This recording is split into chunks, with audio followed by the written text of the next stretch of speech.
Okay, మా last క్లాస్లో మనం ఏంటంటే జస్ట్ ఫండమెంటల్స్ డిస్కస్ చేసాము.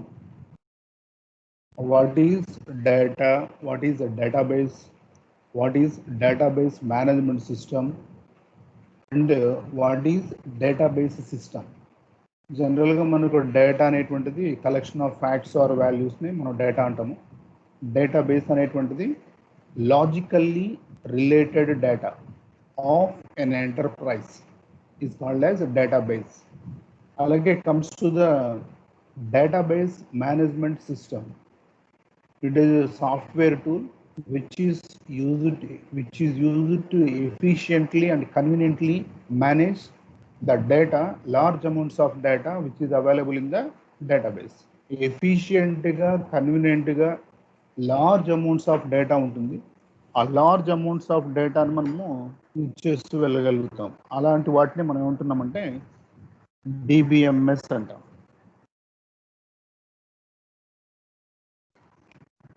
డిబిఎంఎస్ అని చెప్తుంది. అలా మనకి ఏంటంటే అది ఫండమెంటల్స్ అవి. అలాగే comes to the first topic కూడా డిస్కస్ చేసాము, application areas of the database system. కొన్ని నంబర్ ఆఫ్ అప్లికేషన్ ఏరియాస్ ఉన్నాయి. ఇప్పుడున్నటువంటి పొజిషన్లో ఎట్ ప్రజెంట్ డేటాబేస్ లేనటువంటి సాఫ్ట్వేర్ ఏది లేదు. వెరీ స్మాల్, ఒక చిన్న షాప్ ఏదైనా మనం తీసుకున్నా కూడా, ఏ షాప్ అయినా కావచ్చు, జస్ట్ కిరాణా షాప్ తీసుకున్నా వాళ్ళు కూడా ఒక డేటాబేస్ని మెయింటైన్ చేసేటువంటి పొజిషన్లో ఉన్నారు. చిన్న సాఫ్ట్వేర్ని వాళ్ళు మెయింటైన్ చేస్తూ వెళ్తున్నారు. అందువల్ల anywhere you will find a database. అందువల్ల మనకి ఏంటంటే ఆ పర్టికులర్ డేటాబేస్కి ఎలా మనం మెయింటైన్ చేసుకోవాలి, ఎలా స్టోర్ చేసుకోవాలి, ఎలా దానికి తగ్గ డేటా టైప్స్ రెడీ చేసుకోవాలి, ఇవన్నిటిని మనం ఏమంటున్నామంటే ఆ అప్లికేషన్ ఏరియాస్లో, నంబర్ ఆఫ్ అప్లికేషన్ ఏరియాస్లో మనం డిస్కస్ చేసుకుంటూ వచ్చాం.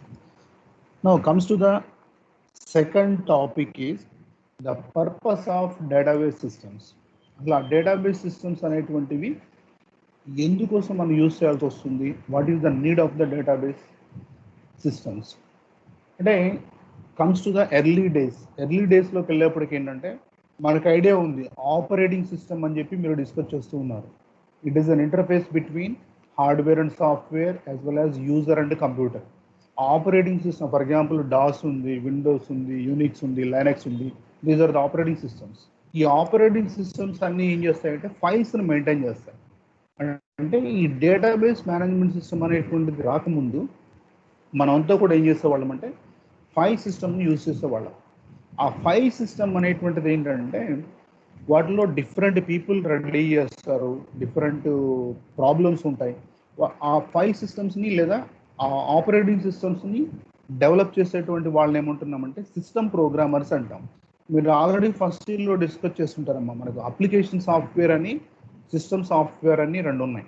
అప్లికేషన్ సాఫ్ట్వేర్ అంటే రెగ్యులర్గా మనం ఏ టైప్ ఆఫ్ అప్లికేషన్స్ అయితే మనం మెయింటైన్ చేస్తున్నామో, అంటే ఫర్ ఎగ్జాంపుల్ బ్యాంకింగ్ అప్లికేషన్స్ కావచ్చు, లేకపోతే సమ్ కస్టమర్ రిలేటెడ్ అప్లికేషన్స్ కావచ్చు, రైల్వేస్ కావచ్చు, ఇన్సూరెన్స్ సెక్టర్ కావచ్చు, ఇవన్నీ కూడా మనకి ఈజీ చేయడానికి ఉన్నటువంటి అప్లికేషన్స్. వాటికి ప్రోగ్రామింగ్ రాస్తే వాటిని అప్లికేషన్ ప్రోగ్రామింగ్ అంటారు.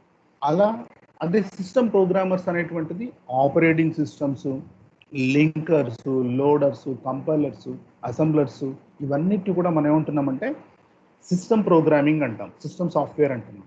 సిస్టమ్ సాఫ్ట్వేర్ని ప్రిపేర్ చేసేటువంటి వాళ్ళని ఏమంటామంటే సిస్టమ్ ప్రోగ్రామర్స్ అంటాం.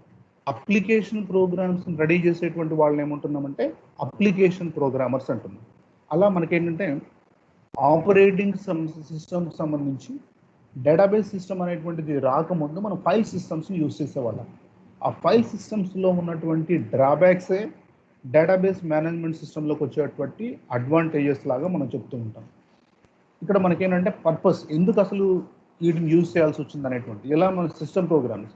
ఇప్పుడు ఫర్ ఎగ్జాంపుల్ ఏదైనా కూడా కొన్ని అప్లికేషన్ ప్రోగ్రామ్స్ అనేటువంటివి ఉంటాయి. ఎలా మనకు ఒక బ్యాంకింగ్ సెక్టర్ తీసుకున్నాం అనుకోండి, న్యూ అకౌంట్ క్రియేట్ చేయడానికి, అలాగే ఒక బ్యాంక్ బ్యాలెన్స్ వచ్చేలాగా ఒక అప్లికేషన్ ప్రోగ్రామ్ రెడీ చేస్తాం.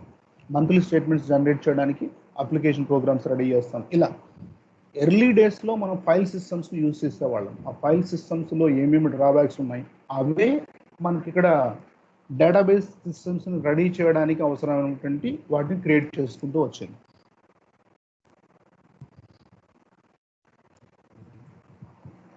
ఓకే, ఇక్కడ వీటిని ఏమంటామంటే drawbacks or disadvantages of the file systems to store the data. వాటిని మనం ఇక్కడ డిస్కస్ చేస్తున్నాం. చాలా ఇంపార్టెంట్ కాన్సెప్ట్ ఇది. ఎందుకు మనం డేటాబేస్ మేనేజ్మెంట్ సిస్టమ్స్లోకి వెళ్తున్నాం అనేటువంటిది వీటి ద్వారా మనం డిస్కస్ చేసుకుంటూ వెళ్తాం. The first one is data redundancy and inconsistency. మనకు డేటా అనేటువంటిది చాలా critical element. File systems use చేసినప్పుడు ఏమవుతుందంటే మీరు అంటే ఫర్ ఎగ్జాంపుల్ ఇక్కడే మన క్లాస్లోనే ఒక 15 మంది ఉన్నారు. డిఫరెంట్ ప్రోగ్రామ్స్ రాస్తారు. ఒక ఆయన ఒక ఫైల్ ప్రిపేర్ చేస్తాడు, ఇంకొకతను ఇంకో ఫైల్ ప్రిపేర్ చేస్తాడు, ఇంకొకతను ఇంకో ఫైల్ ప్రిపేర్ చేస్తాడు. ఆయన డిఫరెంట్ టైప్ ఆఫ్ స్ట్రక్చర్ వాడతాడు, లేకపోతే డిఫరెంట్ ఫార్మేట్ వాడతాడు. ఇలా different type of multiple formats ఉంటాయి. డూప్లికేషన్ ఆఫ్ ఇన్ఫర్మేషన్ అనేటువంటిది ఎగ్జిస్ట్ అవుతుంది. ఆ ఫైల్లో ఈ ఫైల్లో డూప్లికేషన్ అనేటువంటిది క్రియేట్ అవుతూ వస్తుంది. ఆ డూప్లికేషన్ ఆఫ్ డేటానే మనం డేటా రిడెండెన్సీ అంటాం. అలాగే ఎందుకు ఇన్కన్సిస్టెన్సీ అంటున్నామంటే ఎప్పుడైతే డూప్లికేషన్ అనేటువంటిది ఉందో ఆటోమేటిక్గా మనకు ఇన్కన్సిస్టెన్సీ వస్తుంది. ఎందుకంటే ఫర్ ఎగ్జాంపుల్ ఒక స్టూడెంట్ జాయిన్ అయ్యాడు, అతను ఆ స్టూడెంట్ డేటాను మనం ఏం చేస్తామంటే 5 ప్లేసెస్లో స్టోర్ చేస్తాం. దాన్ని డూప్లికేషన్ ఉంది. ఒక దగ్గర అతన్ని రిమూవ్ చేసేస్తాం, ఎక్కడో ఫీజు దగ్గర లేకపోతే ఇంకో దగ్గర అతన్ని రిమూవ్ చేస్తాం. రిమైనింగ్ ప్లేసెస్లో అలాగే ఉండిపోయింది. అలాంటి కేసెస్లో చాలా ప్రాబ్లమ్స్ ఫేస్ చేయాల్సి వస్తుంది. దాన్నే మనం ఏమంటున్నామంటే ఇన్కన్సిస్టెన్సీస్ అంటాం. ఒక దగ్గర ఏమో ఇన్ఫర్మేషన్ ఉంటుంది, ఒక దగ్గర ఏమో ఇన్ఫర్మేషన్ ఉండదు.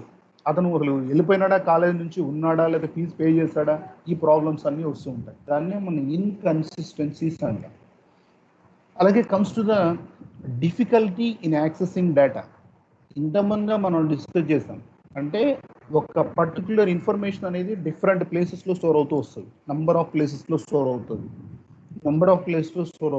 ఎప్పుడైతే నంబర్ ఆఫ్ ప్లేసెస్లో ఇన్ఫర్మేషన్ స్టోర్ అయిందో అలాంటి కేసెస్లో ఏం చేస్తున్నామంటే డిఫరెంట్ ఫార్మేట్స్లో మనం స్టోర్ చేసుకుంటూ వెళ్తున్నామో దాన్ని యాక్సెస్ చేయడం కూడా ప్రాబ్లం అవుతుంది. సెంట్రలైజ్డ్ లొకేషన్లో డేటా లేదు, అంటే డూప్లికేట్ ఆఫ్ డేటా ఉంది, అది డిఫరెంట్ ఫార్మేట్స్లో ప్రిపేర్ చేశారు, స్కాటర్ అయిపోయింది, లేదా ఎక్కడెక్కడో డిఫరెంట్ ప్లేసెస్లో ఉంది.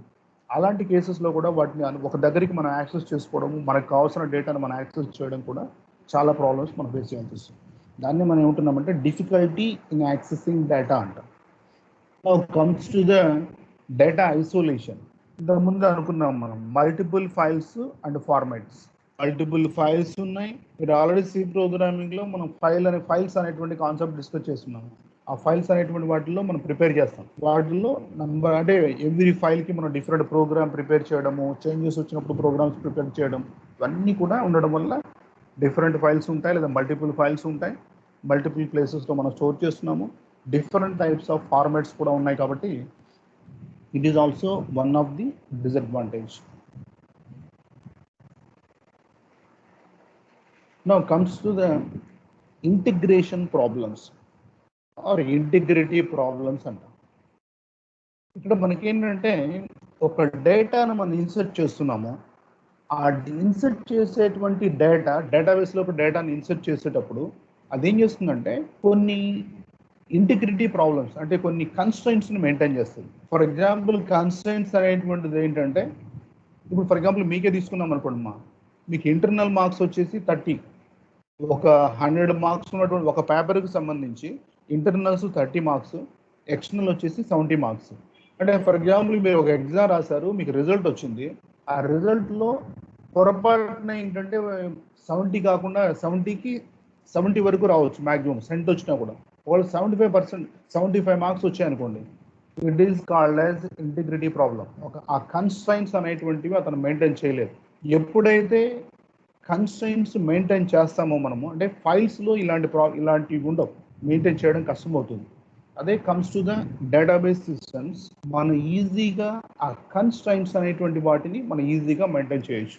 ఆ కన్స్ట్రైంట్ అంటే ఎప్పుడైతే మనం ఆ పర్టికులర్ సెల్లో, ఆ పర్టికులర్ వాల్యూలో లేదా పర్టికులర్ కాలంలో 75 ఎంటర్ చేసామో అది చూపిస్తుంది. జస్ట్ ఆటోమేటిక్గా you entered A wrong data అనేటువంటిది చూపిస్తుంది. అప్పుడు దాన్ని తీసేసి మనం మెయింటైన్ చేసుకోవడానికి అవకాశం ఉంటుంది.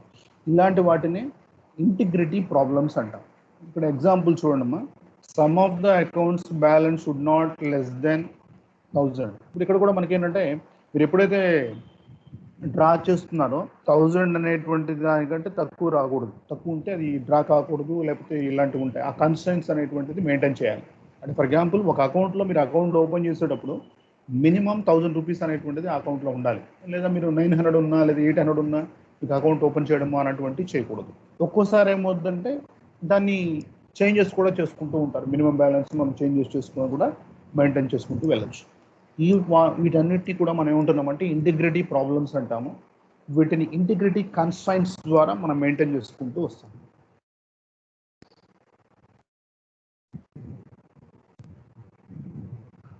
Okay, comes to the next one is atomicity problems అంటాం. ఈ అటామిసిటీ ప్రాబ్లం ఏమంటాం అంటే మనం ఆల్ ఆర్ నన్ ప్రాపర్టీ అంటాం. దీన్ని ఆల్ ఆర్ నన్ ప్రాపర్టీ అంటాం. ఫర్ ఎగ్జాంపుల్ మనకి ఏంటంటే ఒక ట్రాన్సాక్షన్ ఇప్పటివరకు కొంత మీకు కూడా కొంత ఐడియా వచ్చే ఉంటుంది. ఒక ట్రాన్సాక్షన్ అంటున్నాం. ఒక ట్రాన్సాక్షన్ అంటే ఇప్పుడు ఫర్ ఎగ్జాంపుల్ మీరు ఏం చేస్తున్నారు, మీ ఫోన్ ద్వారా ఒక $100 లేకపోతే లేదా 1000 రూపీస్ లేదా 5000 రూపీస్ మీ ఫ్రెండ్కి పంపించాలి. అంటే నార్మల్గా ఏం జరుగుతుంది, మీ అకౌంట్లో నుంచి మీ పర్టికులర్ అకౌంట్లో నుంచి 1000 రూపీస్ డిడక్ట్ అయిపోయి ఆ 1000 రూపీస్ మీ ఫ్రెండ్ అకౌంట్లోకి యాడ్ అవ్వాలి. ఫ్రెండ్ అకౌంట్లోకి యాడ్ అవుతుంది. ఇది టోటల్గా దీన్ని ఏమంటున్నామంటే ఒక ట్రాన్సాక్షన్ అంటాం. ఒక ట్రాన్సాక్షన్ అంటాం అంటే మీ అకౌంట్ ఓపెన్ అయ్యి మీ అకౌంట్లోంచి 1000 రూపీస్ డిడక్ట్ అయిపోయి తర్వాత ఆ 1000 రూపీస్ మీ ఫ్రెండ్ అకౌంట్లోకి యాడ్ అయిపోయి మీరు ఫోన్పే చేస్తారో గూగుల్ పే చేస్తారో ఏం జరిగినా కూడా నార్మల్గా ప్రాసెస్ ఇది. దీన్ని ఇప్పుడు ఫర్ ఎగ్జాంపుల్ ఈ ప్రాసెస్లో ఎక్కడైనా మనకు నెట్వర్క్ ప్రాబ్లమ్స్ లేకపోతే ఇంకొకటో వచ్చాయనుకోండి, అలాంటి కేసెస్లో మీరు ఫైల్ సిస్టమ్సే వాడుతూ ఉంటే ఈ ప్రాబ్లమ్స్ వచ్చేటువంటి ఛాన్సెస్ ఉన్నాయి, atomicity problems.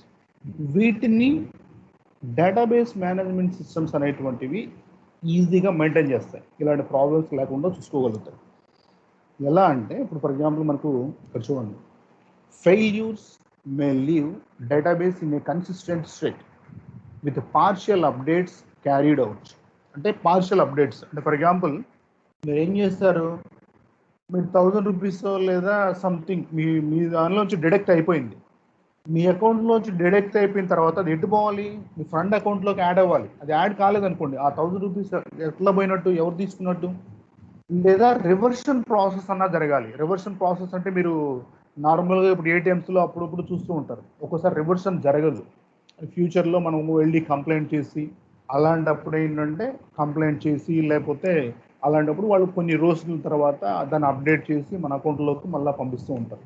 Even database systems వాడుతున్నా, మన వెబ్ వాడుతున్నా, అడ్వాన్స్డ్ సిస్టమ్స్ వాడుతున్నా కూడా చిన్న చిన్న ప్రాబ్లమ్స్ వస్తూ ఉంటాయి కదా, మేజర్ ప్రాబ్లమ్స్ కాదు, అని వాటిని ఆల్రెడీ రెక్టిఫై చేసుకుంటూ వెళ్తూ ఉంటారు.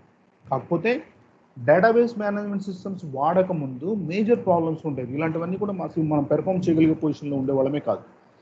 ఇక్కడ చూడండి, consider a program to transfer $100 from account A to account B. While transferring fund the system may cause crash or failure. It is possible to deduct the amount of $100 from account B but was not credited to account B. అంటే ఏదైనా మధ్యలో crash కానీ ఏదైనా failure కానీ వచ్చినప్పుడు ఏమవుతుందంటే deduct అవుతుంది, మీ అకౌంట్లోంచి deduct అవుతుంది, కానీ మీ ఫ్రెండ్ అకౌంట్లోకి మాత్రం ఏంటంటే యాడ్ కాదు. వీటిని ఏమంటున్నామంటే మనం అటామిసిటీ ప్రాబ్లమ్స్గా చెప్తాం. ఈ అటామిసిటీ ప్రాబ్లమ్స్ మనం ఎలా చెప్తున్నామంటే, ఎలా సాల్వ్ చేస్తామంటే ఆల్ ఆర్ నన్ ప్రాపర్టీ ద్వారా చేస్తాం. ఒక ఆల్ అంటే చేస్తే నీట్గా ఎవ్రీథింగ్ ఇది జరగాలి. అంటే మీ 1000 రూపీస్ డిడక్ట్ అవ్వాలి, డిడక్ట్ అయినటువంటి 1000 రూపీస్ మీ ఫ్రెండ్ అకౌంట్లోకి యాడ్ అవ్వాలి. ఎవ్రీథింగ్ కంప్లీట్గా పెర్ఫామ్ అవ్వడం అన్నా జరగాలి, లేకపోతే నన్లోకి వెళ్ళిపోతాం. అంటే ఫర్ ఎగ్జాంపుల్ ఏం జరగకూడదు, ఒక వాళ్ళ దగ్గర నుంచి తీసుకోకూడదు, వీళ్ళకి యాడ్ చేయకూడదు, ఏమీ జరగకూడదు. అలాంటి ప్రాపర్టీని మనం ఏమంటున్నామంటే అటామిసిటీ ప్రాబ్లమ్స్ అంటాం.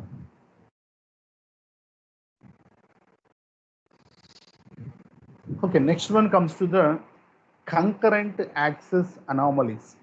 కంకరెంట్ యాక్సెస్ అనామలీస్ అంటే మీరు ఆల్రెడీ జావా ప్రోగ్రామింగ్లో కూడా మీకు మల్టీ థ్రెడ్డింగ్ అని వస్తుందమ్మా. ఆల్రెడీ మేడం గారు మీకు డిస్కస్ చేసేటప్పుడు చెప్తారు, మల్టీ థ్రెడ్డింగ్ అంటాం. అంటే మనము నార్మల్గా మనం పెర్ఫార్మెన్స్, సిస్టమ్ యొక్క పెర్ఫార్మెన్స్ ఇంప్రూవ్ చేయడానికి మనం ఏం చేస్తున్నామంటే నార్మల్గా ఆపరేటింగ్ సిస్టమ్ ద్వారా కావచ్చు లేదా ప్రోగ్రామింగ్ ద్వారా కావచ్చు, మనము మన థింగ్స్ని మనం యాడ్ చేసుకుంటూ వెళ్తాం.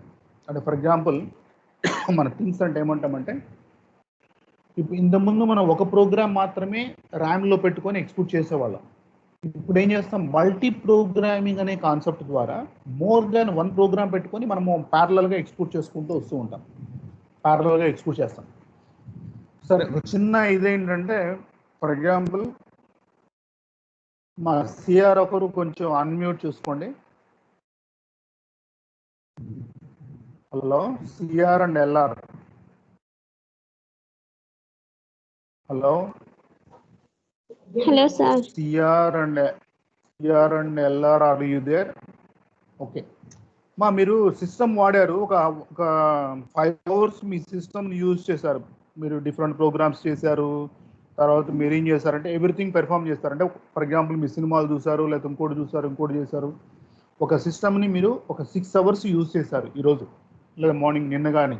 దానిలో సిపియు టైము మీకు ఎంత యూటిలైజ్ అయి ఉంటుంది అనుకుంటారు?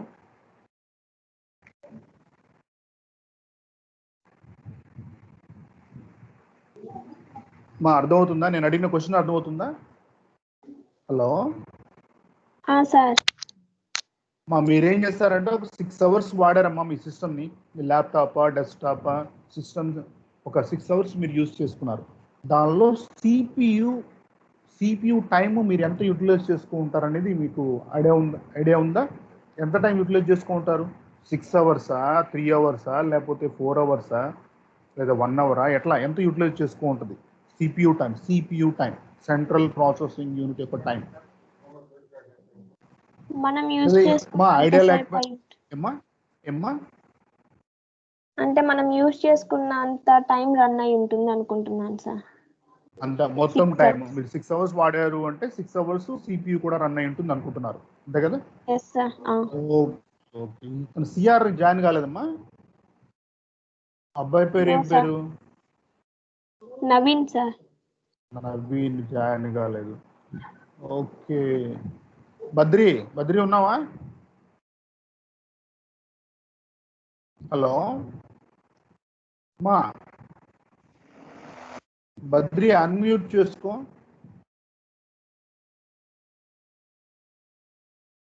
హలో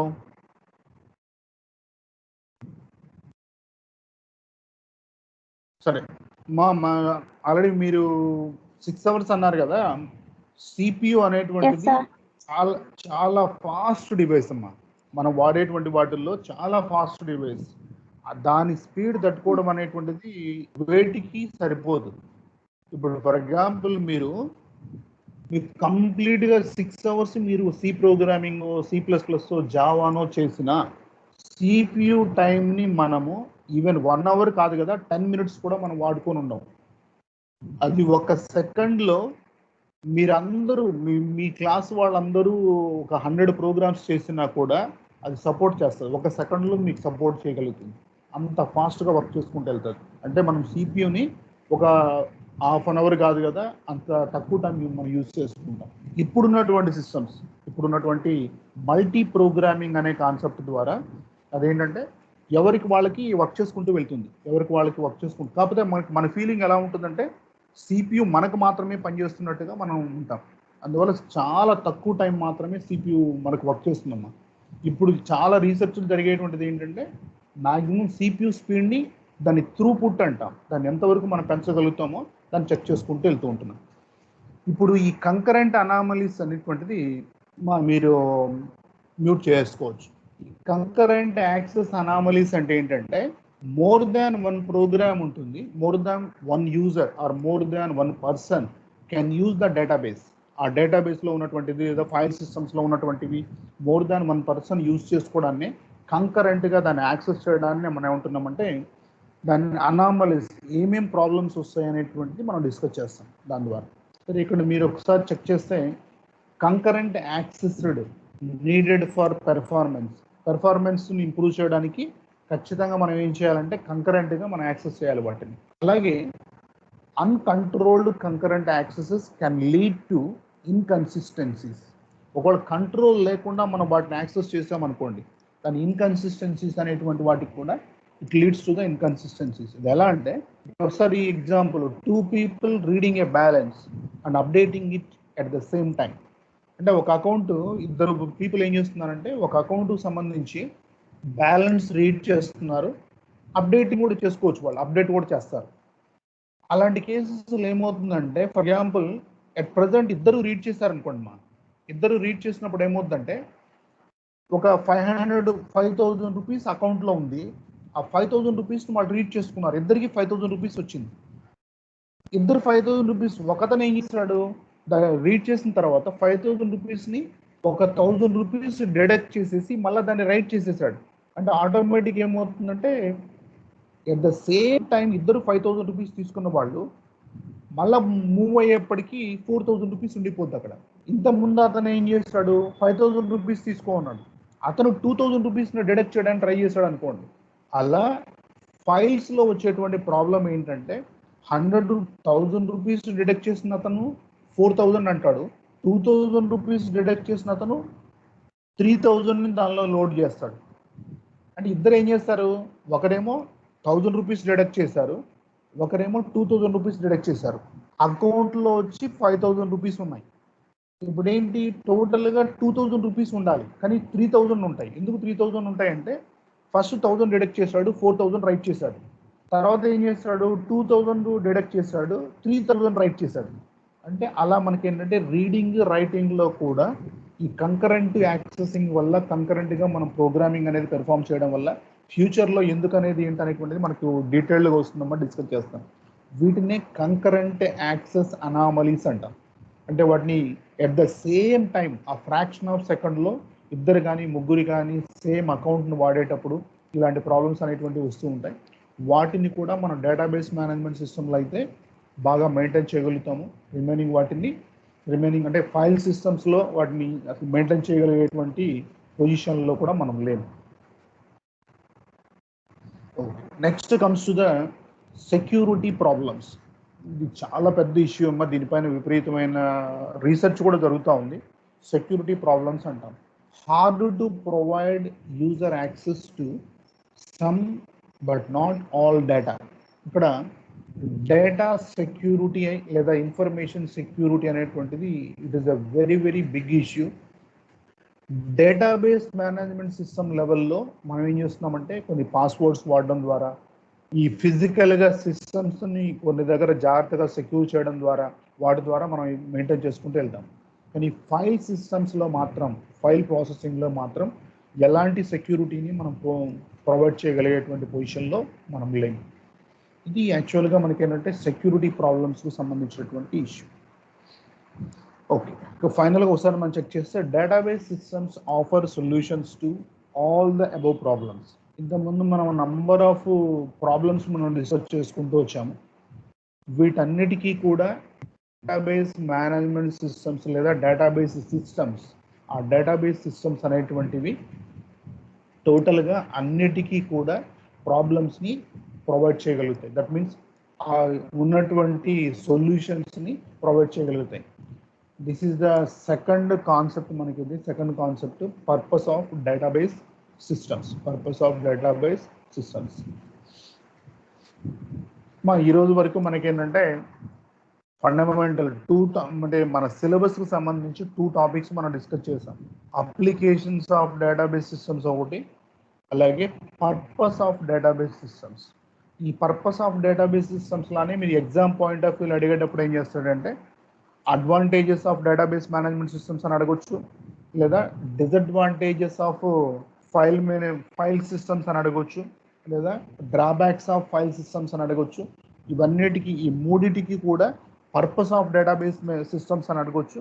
ఈ 4 క్వశ్చన్స్కి కూడా ఆన్సర్ ఒకటే ఒకటి. ఇప్పుడు మనం డిస్కస్ చేసినటువంటి సెక్యూరిటీ ప్రాబ్లమ్స్ కావచ్చు, కంకరెంట్ యాక్సెస్ కావచ్చు, లేదా డిఫరెంట్ అనామలీస్ కావచ్చు, ఇవన్నీ కూడా మనము ప్రజెంట్ డిస్కస్ చేసినటువంటి థింగ్స్.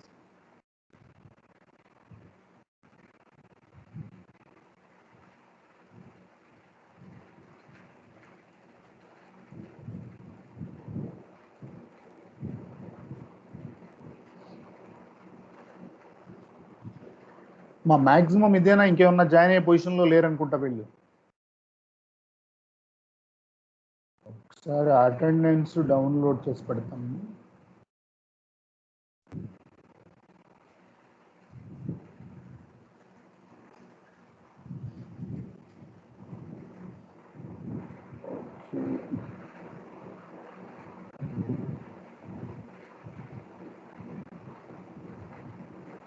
మా మీరు ఏదైనా డౌట్స్ ఉంటే మీరు ఒకసారి అన్మ్యూట్ చేసుకొని అడగొచ్చుమా. అంటే ఫండమెంటల్ ఇప్పుడిప్పుడే స్టార్ట్ చేస్తాం కదా, కొంచెం ఫండమెంటల్స్ మీద మనకు ఒక క్లియర్ ఐడియా వస్తే మనం హ్యాపీగా వెళ్ళగలుగుతాం అసలు ఏంటని. దీన్ని ఇంకొకటి ఏంటంటే it is a back and tool అంటాం. బ్యాక్ అండ్ టూల్ అంటాం. బ్యాక్ అండ్ ఫ్రంట్ అండ్ అని 2 టూల్స్ ఉంటాయమ్మా మనకి. ఇదే సెమిస్టర్లో మీరు ఏం చేస్తున్నారంటే ఫ్రంట్ ఎండ్ నేర్చుకుంటున్నారు, బ్యాక్ ఎండ్ నేర్చుకుంటున్నారు. అంటే ఫర్ ఎగ్జాంపుల్ మీకు పైథాన్ ప్రోగ్రామింగ్ అనేటువంటిది వస్తుంది, అలాగే జావా ప్రోగ్రామింగ్ కూడా నేర్చుకుంటున్నారు, డేటాబేస్ మేనేజ్మెంట్ సిస్టమ్ నేర్చుకుంటున్నారు. ఇక్కడ డేటాబేస్ మేనేజ్మెంట్ సిస్టమ్ అనేటువంటిది back end tool. Front end టూల్స్గా మనం ఏం వాడుకోవచ్చు అంటే అది సి ప్రోగ్రామింగ్ వాడుకోవచ్చు, జావా వాడుకోవచ్చు, పైథాన్ వాడుకోవచ్చు. ఇవన్నీ కూడా ఫ్రంట్ ఎండ్ టూల్స్. అసలు బ్యాక్ ఎండ్ ఫ్రంట్ ఎండ్ అనేటువంటి ఇదేంటంటే ఇప్పుడు మనకు జనరల్గా మన ఇల్లు తీసుకుంటున్నాము, మనం మన కాలేజ్ తీసుకుంటాం. ఇప్పుడు ఫర్ ఎగ్జాంపుల్ మిమ్మల్ని మేము కలవాలి, ఎవరన్నా మీ ఫ్రెండ్ వచ్చి కలవాలి, మీరు ఏం చేస్తారు? డైరెక్ట్గా మీ క్లాస్ దగ్గరికి అయితే అతను రాలేడు కదా. అతను ఏం చేస్తాడు? ఫ్రంట్ ఆఫీస్ అని ఉంటుంది, మన కాలేజ్ ఆఫీస్ ఉంటుంది, లేదా మన కాలేజీలో రిసెప్షన్ ఉంటుంది. అక్కడికి వచ్చి మీ పేరు అడుగుతాడు. అతను మీ పేరు అడుగుతాడు. మీరేం చేస్తారు? వాళ్ళు ఏం చేస్తారు? ఆఫీస్ పీపుల్ ఏం చేస్తారంటే ఎవరో ఒకరిని ఇచ్చి పంపిస్తారు, ఆ పర్టికులర్ క్లాస్ వరకు పంపిస్తారు. అతను వచ్చి చెప్తాడు, మీరు అక్కడికి వస్తారు, మీరు కాంటాక్ట్ అవుతారు, అతను ఏదో మీతో మాట్లాడతాడు, వెళ్ళిపోతాడు. ఇక్కడ 2 థింగ్స్ ఉన్నాయి. ఒకటి ఫ్రంట్ ఆఫీస్ వరకు, అంటే for example end users front office వరకు మాత్రమే రాగలుగుతారు. ఈ దీనికి సంబంధించిన ప్రోగ్రామింగ్ అంటే ఫర్ ఎగ్జాంపుల్ ఇంకొక మనకు బెస్ట్ ఎగ్జాంపుల్ ఏంటంటే మీ మార్క్స్ మీరు చూసుకుంటున్నారు, అందరు ఇంటర్నెట్ వాడుతున్నారు, ఎవ్రీథింగ్ మీరు చూస్తున్నారు, మార్క్స్ మీరు చూడగలుగుతున్నారు. మీ మార్క్స్ చూసేటప్పుడు మీరు ఏం చేస్తారంటే జేఎన్టీయూ రిజల్ట్స్కి వెళ్తారు, జేఎన్టీయూ రిజల్ట్స్కి వెళ్తే ఒక ఫామ్ వస్తుంది. ఆ ఫామ్లో మీరు ఏం చేస్తారు? మీరు రోల్ నెంబర్ ఎంటర్ చేస్తారు, సబ్మిట్ ఎంటర్ చేస్తారు. ఇదంతా కూడా మీకు ఏంటంటే ఫ్రంట్ ఎండ్ అంట. Front end Java programming language అయినా వాడతారు, లేకపోతే మీరు ఇదైనా వాడతారు. ఎప్పుడైతే మీరు మీ నంబర్ ఎంటర్ చేశారో మీ రోల్ నంబర్కి సంబంధించిన మీ మార్క్స్, మీ సబ్జెక్ట్స్, మీ ఏ బ్రాంచ్ మీరు ఎవ్రీథింగ్ ఎక్కడో ఉంటాయి. అది ఎక్కడో ఏదో అనంతపూర్లో ఉండొచ్చు, సింగపూర్లో ఉండొచ్చు, ఢిల్లీలో ఉండొచ్చు. ఆ డేటాబేస్ మొత్తం వాళ్ళు ఏం చేస్తారంటే ఎక్కడైనా మెయింటైన్ చేస్తూ ఉంటారు, ఆ వెబ్సైట్కి సంబంధించిన డేటాబేస్. ఎప్పుడైతే మీరు సింపుల్గా ఒక బటన్ క్లిక్ చేస్తారో ఫ్రాక్షన్ ఆఫ్ సెకండ్లో మీ ఇన్ఫర్మేషన్ అంతా కూడా ఒక క్వరీగా మరి ఒక క్వశ్చన్ లాగా మారి ఆ డేటాబేస్కి వెళ్తుంది. ఆ డేటాబేస్లోంచి మొత్తం మీ డేటా మొత్తం వచ్చి మీకు ప్రజెంట్ అవుతుంది, అంటే మీ స్క్రీన్ పైన కనిపిస్తుంది. మీరు ఒక హాఫ్ సెకండ్లో మీ డేటా మీరు చూసుకోగలుగుతున్నారు. అంటే ఈ హాఫ్ సెకండ్లో ఈ వర్క్ అంతా జరుగుతుంది. అంటే ప్రజెంట్ డేటాబేస్ మేనేజ్మెంట్ సిస్టమ్ అనేటువంటిది బ్యాక్ అండ్ టూల్. అదే ఫ్రంట్ ఎండ్ టూల్గా మనం ఏ ప్రోగ్రామింగ్ లాంగ్వేజ్ అయినా మనం వాడుకోవచ్చు. ఇది యాక్చువల్గా మనకు కొన్ని ఫండమెంటల్ కాన్సెప్ట్స్ ప్లస్ వాటికి సంబంధించినటువంటి థింగ్స్ అనేటువంటిది. ఇంతకుముందే చెప్పాను, ఏదైనా డౌట్ ఉంటే మీరు you can raise or you can unmute and ask me. Classes ఏమ్మా చెప్పండి సార్. చెప్పండి డాక్యుమెంట్స్ డేటాబేస్ అంటే ఏం సార్? ఏమ్మా డాక్యుమెంట్స్ డేటాబేసా? సార్, ఇప్పుడు ఫర్ ఎగ్జాంపుల్ మనకు ఒక రీసెర్చ్ జరుగుతుంది, రీసెర్చ్ పేపర్స్ అంటాం, పబ్లిష్డ్ పేపర్స్ అంటాం. ఇప్పుడు ఫర్ ఎగ్జాంపుల్ రీసెర్చ్ చేసేవాళ్ళు అంటే పిహెచ్డీలు చేసేవాళ్ళు పేపర్స్ పబ్లిష్ చేయాలి. వాళ్ళు చేస్తున్న రీసెర్చ్కి సంబంధించి పేపర్స్ పబ్లిష్ చేయాలి. ఆ పబ్లిష్ చేసే పేపర్స్ అన్నీ కూడా ఏమవుతాయంటే నెట్లో ఉంటాయి, నెట్లో మెయింటైన్ చేస్తాం. వాటన్నిటినీ కూడా ఒక డేటాబేస్లో స్టోర్ చేయాలి. ఆ పేపర్స్ అన్నీ కూడా ఒక డేటాబేస్లో స్టోర్ చేయాలి. ఆ పేపర్స్ అన్నిటినీ కూడా మనం ఏమంటాము? డాక్యుమెంట్స్ అని అంటాం కదా. పీడిఎఫ్ కావచ్చు, .ufc కావచ్చు, అది ఏదైనా కావచ్చు, డాక్యుమెంట్స్ అని అంటాం కదా. ఆ డాక్యుమెంట్స్ అన్నీ కూడా మనం ఒక దగ్గర స్టోర్ చేస్తే, ఒక డేటాబేస్లో స్టోర్ చేస్తే, ఆ పర్టికులర్ డేటాబేస్ ఏమంటున్నామంటే డాక్యుమెంట్ డేటాబేస్ అంటాం. అట్లా. ఓకేనా? డాక్యుమెంట్స్ అన్నిటినీ కూడా మీరు ఒక డేటాబేస్ లో స్టోర్ చేస్తే it is called as document database. అట్లా ఓకేనా? ఇంకొకటి సార్ ఇంకొకటి అసిటోమస్ చెప్పండి, నో ప్రాబ్లం. అసిటోమసీ ప్రాబ్లమ్స్ అంటే ఏంటి సార్? అటామిసిటీ అంటాం. అటామిసిటీ ఇంతకుముందు అటామిసిటీ అంటాం. అటామిసిటీ అంటే ఏంటంటే ఇంతకుముందు నేను చెప్పాను, ఆల్ ఆర్ నన్ ప్రాపర్టీ అంటాం. ఆల్ ఆర్ నన్ ప్రాపర్టీ అంటే ఇప్పుడు ఫర్ ఎగ్జాంపుల్ నేను చిన్న ఎగ్జాంపుల్ చెప్పాను. అంటే మీరు ఏం చేస్తారు, మీ ఫ్రెండ్కి ఒక 1000 రూపీస్ పంపించారయ్యా, ఫోన్పేలో పంపించారు. ఫోన్పేలో పంపించినప్పుడు ఏం జరగాలి, నీ అకౌంట్లోంచి 1000 రూపీస్ డిడక్ట్ అయ్యి మీ ఫ్రెండ్ అకౌంట్కి 1000 వెళ్ళి యాడ్ అవ్వాలి. వాళ్ళకి యాడ్ అవ్వాలి సార్ రిటర్న్? యాడ్ అవ్వాలి. అది అలా యాడ్ అయితే దాన్ని అంటే యాడ్ అవ్వాలి.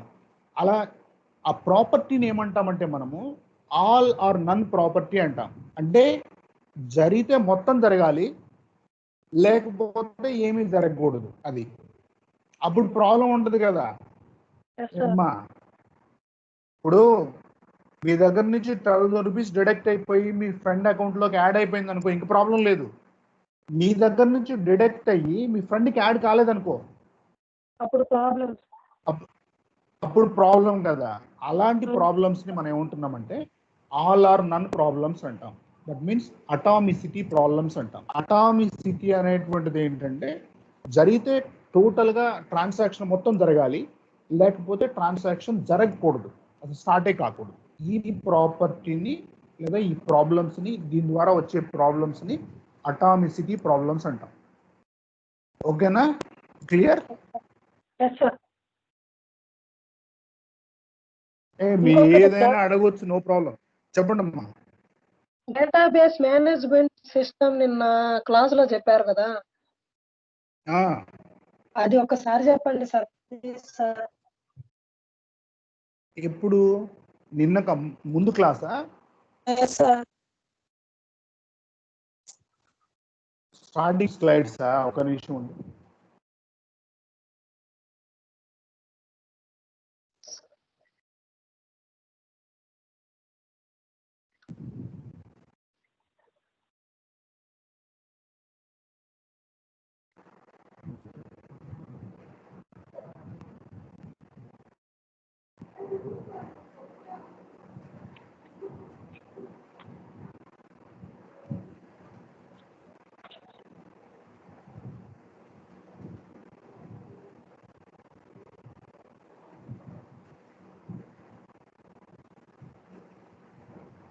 ఇది మనం యాక్చువల్గా మనం స్టార్ట్ చేసింది ఒకసారి చూడండి.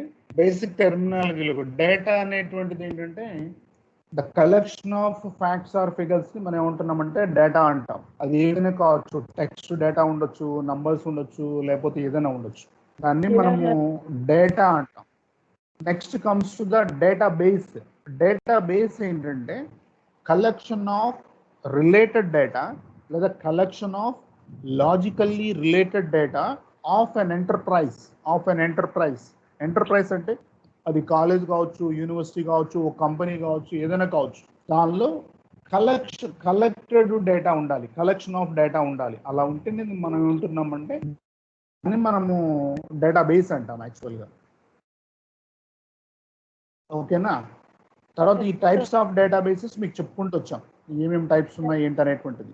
నెక్స్ట్ వచ్చేప్పటికి డేటాబేస్ మేనేజ్మెంట్ సిస్టమ్ అంటే it is a software which is used to efficiently or conveniently managing the system or the database which is available in the data which is available in the database. అంటే టోటల్గా overall system. దాని ద్వారా మనం ఏం చేస్తున్నామంటే డేటాను store చేస్తాము, డేటాను రిట్రీవ్ చేసుకుంటాము, మనకి ఏం కావాలో వాటిని యాక్సెస్ చేస్తాము. Everything is performed by using the database management system. Database management సిస్టమ్ని రెండింటినీ మిక్స్ చేస్తే వచ్చేటువంటి దాన్ని మనం ఏమంటున్నామంటే డేటాబేస్ సిస్టమ్ అంటాం. Database system. ఆ డేటాబేస్ సిస్టమ్ని మనం ఇప్పుడు ప్రజెంట్ మనం డిస్కస్ చేసుకుంటూ వెళ్తూ ఉన్నాం. మా డౌట్ క్లియరా? ఇంకేమైనా కావాలా బాబు? అంతే sir, thank you sir. Okay okay okay. మా ఇంకేమైనా ఉన్నాయా? ప్రజెంట్ మనము 2 టాపిక్స్ ఫండమెంటల్ టాపిక్సే డిస్కస్ చేసాము. ఇంకేదన్నా మీకు డౌట్స్ అనిపిస్తే మీ anyone can ask me, no problem.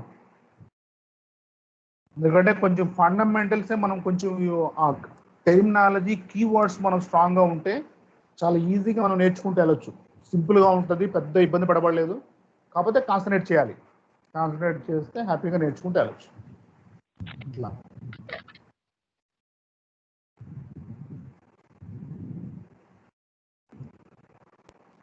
ఏం లేకపోతే మరి క్లోజ్ చేద్దాం ఈ రోజుకి. ఏమైనా ఉంటే అడగొచ్చు.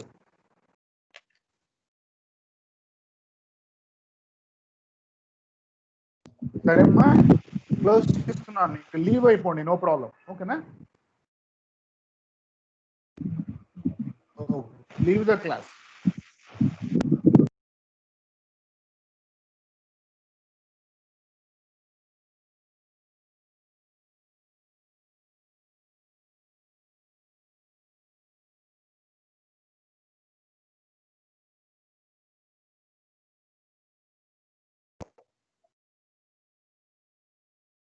సార్ హలో సార్ ఇందాక సెక్యూరిటీ ఇష్యూ అన్నారు కదా సార్. చెప్పమ్మా. సార్ సెక్యూరిటీ ఇష్యూస్ లో మనం ఫైల్స్ కి మనం సెక్యూర్ చేయలేము అన్నారు. అది ఎందువల్ల అనేది సార్? చేయలేము అని కాదు, ఆ లెవెల్ సరిపోదు. చేస్తాము, ఆ లెవెల్ సరిపోదు. అంటే ఇప్పుడు ఫర్ ఎగ్జాంపుల్ సి లాంగ్వేజ్ ద్వారా మీరు ఫైల్స్ క్రియేట్ చేశారమ్మా, కానీ మనము ఎక్కడ వాటిని ఎంతవరకు సెక్యూర్ చేయగలుగుతాము? ఓఎస్ లెవెల్లో ఉన్న సెక్యూరిటీసే పనిచేస్తాయి. వాటిని ఎక్కడో దగ్గర పెట్టుకోవడము, వాటిని హైడ్ చేసుకోవడము, అంతవరకే ఉంటుంది. ఇంకా రిమైనింగ్ మనం ఏం చేయలేము. కానీ ఇప్పుడున్న పొజిషన్లో మీరు చూస్తున్నారు కదా, ఎంత సెక్యూర్ చేసుకున్నా ఇప్పుడున్న నెట్లో ఇప్పుడున్నటువంటి వాటితో ఎంత different encryption algorithms, decryption algorithms ఎన్ని వచ్చినా కూడా ఇంకా కూడా ప్రాబ్లమ్స్ ఉన్నాయి. అది పెద్ద ఇష్యూ. సెక్యూరిటీ అనేది పెద్ద ఇష్యూ. ఎన్నో రీసెర్చ్లు జరుగుతూ ఉన్నాయి. ఎన్ని వచ్చినా మీకు తెలుసు, హ్యాకర్స్ అని, వాళ్ళని వీళ్ళని, ఈవ్ స్టాపర్స్ అని డిఫరెంట్ పీపుల్ ఎంటర్ అయిపోతున్నారు. అంటే మనము మంచి కోసం యూజ్ చేసే వాళ్ళకంటే రిమైనింగ్ రూట్లో డిఫరెంట్గా వచ్చేస్తూ ఉన్నారు. దానివల్ల అది ఫైల్స్లో మనం ఎక్కువ ప్రొవైడ్ చేయలేమ్మా. మీకు ఫైల్స్ డిఫరెంట్ ప్లేసెస్లో డేటా ఉంటుంది, సెంట్రలైజ్డ్ డేటా ఉండదు. దానివల్ల మనం ప్రొవైడ్ చేయలేము. డిబిఎంఎస్లో కూడా కొంత లెవెల్లోనే ప్రొవైడ్ చేస్తాం. ఇంకా డిఫరెంట్ టైప్ ఆఫ్ టెక్నిక్స్ వచ్చి ఉన్నాయి, వాటి ద్వారా మనం ప్రొవైడ్ చేసుకుంటూ వెళ్తూ ఉంటాం. Okay sir, thank you. Okay అమ్మా, ఓకే. బద్రీ పనిచేయట్లేదంట సార్, క్లాస్ లో ఉన్నాడు ఇందాక. బద్రీ మైక్ పనిచేయట్లేదని చెప్పారు సార్. బద్రీ మైక్ ప్రాబ్లమా? అందుకని రిప్లై ఇవ్వలేదంట సార్. నాకు కాల్ చేశారు. పర్లేదు, నో ప్రాబ్లం.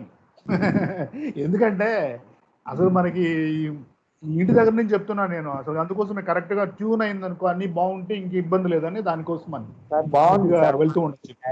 ఉంది సార్. ఇబ్బంది లేదు కదా, బాగానే ఉన్నాయి కదా, అర్థమవుతున్నాయి కదా. మీరు ఏం లేదు, ఏం హెజిటేట్ చేయబడలే, మీకు రీచ్ అవ్వాలి. అలా మీరు ఎలా కావాలంటే అలా డిస్కస్ చేసుకుంటూ వెళ్దాం కూల్గా. ఓకేనా? బాగుంది sir. Okay sir, thank you sir. అలాగే అమ్మా, అలాగే. రైట్.